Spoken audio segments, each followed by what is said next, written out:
As we promised you, thank you for tuning in and welcome back to the show. As we promised you earlier in the show that we was going to be featuring former Alabama great and former NBA great, Mr. T.R. Dunn, our very own from Birmingham, Alabama. T.R., welcome to the show, man. We're excited. I know I'm sitting there with this basketball, man, but maybe I'm going to get this basketball over to you, man, because you're the pro. We want to talk a little bit about just you coming up in Birmingham, going to the University of Alabama, and the transitioning from college basketball to professional basketball.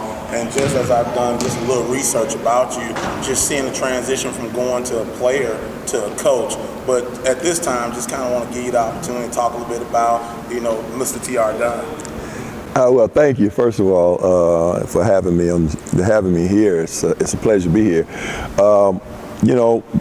I'm obviously from the Birmingham area. Grew up, born and raised here. Followed the University of Alabama since my high school days, when I was in high school, getting ready to enter college. And fortunately for me, I did decide to go to the university, even though there were some other opportunities for me to go other places. I was recruited by several other schools, but Alabama was the place I chose, and rightfully so. It was, in my opinion, the right place for me, and I had a great experience there. Great teammate, great coaching staff, a lot of friendships. I felt like I learned a lot, not just on the court, but off the court, to enable me to go further. I had the opportunity to be drafted.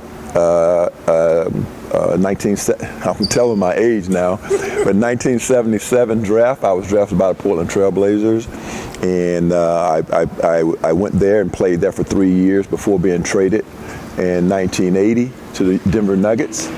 I played 10 years in Denver, with 1 year being signed with the team with the Phoenix Suns for one season. But overall, I played 14 years as a player. 1990, got my first coaching job with the Charlotte Hornets. 1990, I was there for 6 years with the Hornets. Some of the players that we had and that was drafted there during the time that I was there was Larry Johnson, Lonzo Mourning, Kendall Gill, Johnny Newman, Muggsy Bogues, Dale Curry, ton of very, very, very fine ball players, but more than that, they were exceptional individuals as well. From there, I went on to go to several other teams as far as coach concerned. I went to Denver for 3 years. I went to Alabama to coach at Alabama under the regime of Mark Goffrey when he was there. We had a very fine team. We won the SEC championship that 1 year. And I entered back into the NBA right after that, after 1 year, going back to Denver. After that, I went to Sacramento Kings for 3 years, went to Houston for 4 years, Minnesota for 3 years, back to Houston for 2 years before I retired last season. And now I'm back. My home is in Charlotte, North Carolina, but I go back and forth from there to Birmingham, which is also a home of mine as well. Wow.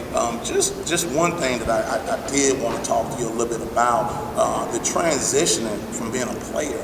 I know as a former athlete, a former professional athlete myself, the transition from leaving, professional sports. What was that like? I mean, mentally, I know a lot of anxiety, set up when okay, it's the end of the road. Tell me a little bit about, the end of the road for T.R. Dunn. Well, that's very interesting, because it's more mental than anything else. Obviously, the physical part, you are ready to make a change. Your body is telling you it's time to do something different. But the mental part is the toughest part, because, at that time, I could think back when I was real young coming into the league, and you think you can play forever. You just don't think there's an end, but there is an end. And it's coming. And for that time, it was for me. But, I had to make an adjustment. Fortunately for me, and I guess it was a blessing, I was able to go right from playing to coaching, which kept me right there with the game, even though I wasn't on the court, because on the court is the ultimate part. That's just ultimate, to be able to play. But to be able to sit on a bench and be a part of it and get the same anxieties, the same same excitement, the same joy, the same competitiveness feeling. It was, other than just being on the court, it's the closest to the court you can be. And I was able to go transition right from being a player. My transition was going right into being a coach, which kept me really close to the game. Real close to the game. That helps out a lot, absolutely. Yeah. I got a couple more questions before we get out of here. Being a defensive-minded player, who was that one offensive player that just kind of gave you just remotely a little bit of butterflies that you just, you kind of had to prep, for that particular player? I mean, I kind of got in my mind, they say, but I want to hear from you. Who was that player? Well, in our league, basically you prep for everybody, because in our league you are going against every night the best of the best. You're going against the best of the best every night. But yes, there are some players that's superior than others in high school, in college, and in the professional league. And during my tenure, during my time, I can just say there are a number of guys that gave me problems, obviously, because offensive players, you can't really stop an offensive player. You can limit them, and hopefully you get a lot of help from your teammates. That's what it's about. But and I want to name two toughest guys for me, day in and day out, game after game, was Michael Jordan and George Gervin. The two, doing Iceman Gervin and Michael Jordan, the two toughest guys that was for me. Now, again, there were other guys on given nights gave me problems as well, but day in and day out, game to game, those are the toughest two for me. Yeah. Well, I kind of had Jordan. Jordan was my era. Me growing up, I'm not as old as you guys. I come here and watch the Iceman Gervin, showcase it. But the one other thing before we get out of here, we sort of kind of want to talk about. I know you say now being retired. What are some of the recreation and activities that you involved in now? Well, I mean, when I'm outside and outdoors, it's golf. I play a lot of golf as much as I can. But other than that, I'm involved with the prep program, a post-grad program here, and I'm very excited about. We have an opportunity to work with kids to try to help them become the best, not just best player they can be, but the best person they can become, and it's just exciting. It's exciting, and I'm, because playing and coaching is the only thing I've done my entire life, and this is just an extension of that. So I'm very excited about it. Before we talk a little bit about the program that you're doing here in Alabama now, before we get past golf, man, tell me, what's that handicap look like? Are you ready for the senior PGA? Not even close. Not even close. I enjoy playing, but I'm not. I enjoy playing like everybody, all us amateurs. We have our good days and mostly our bad days, but I enjoy playing.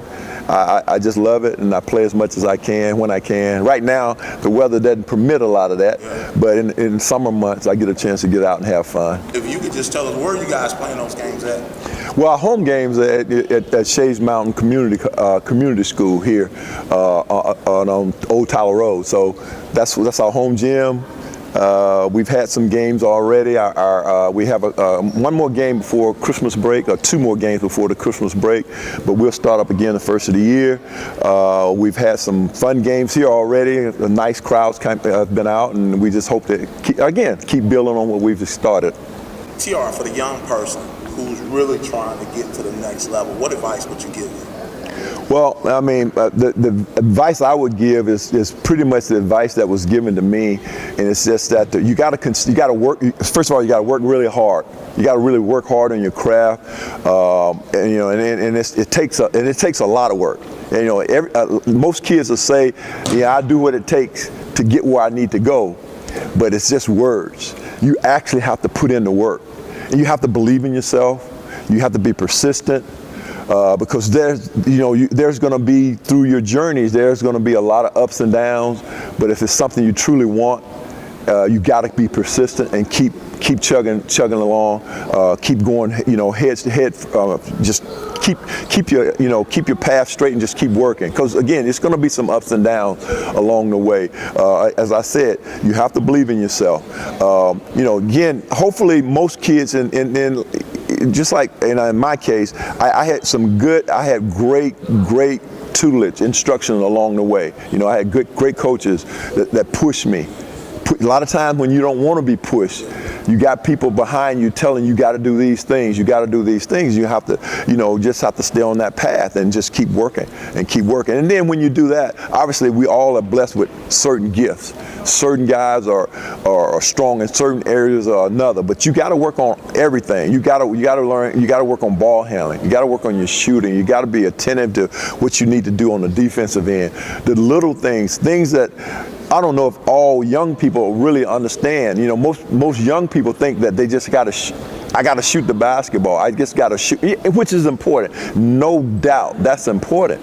But other facets of the game are just as important. If a kid can understand, you want to be well-rounded, because if you're well-rounded, then you can be placed anywhere on the floor. But if you have a thing that you're expert in or very excel in, a coach will find the minutes for you on the floor. So you want to be well-rounded. Yes, you do. But if you got something that you do well, work on that. But you got to work on, you work on your strength, you work on your weaknesses. But if you have something you excel in it, work on it and try to get that done when you're on the floor. Except, and listen to your coaches. Most young people think they already know. The coaches know more. Listen to your coaches. And I'm not saying coaches are perfect. No coaches are perfect. But they've been, most of the time, they already been where the player's trying to go. So, be attentive to your coaches. Try to work on your craft, believe in yourself, be persistent, and have a plan for yourself. What do you want to do? How you want to do it? Never box yourself in. I'm just give yourself options, I guess is what I'm saying, and just keep working. Keep working. Well, we're going to get out of here. Before we get out of here, we just want you to say something to Alabama now. Well, I'd like to say, first of all, just thank you for having me today. I really enjoyed it. It's really a pleasure to be here. And lastly, I just want to wish everybody happy holidays, Merry Christmas.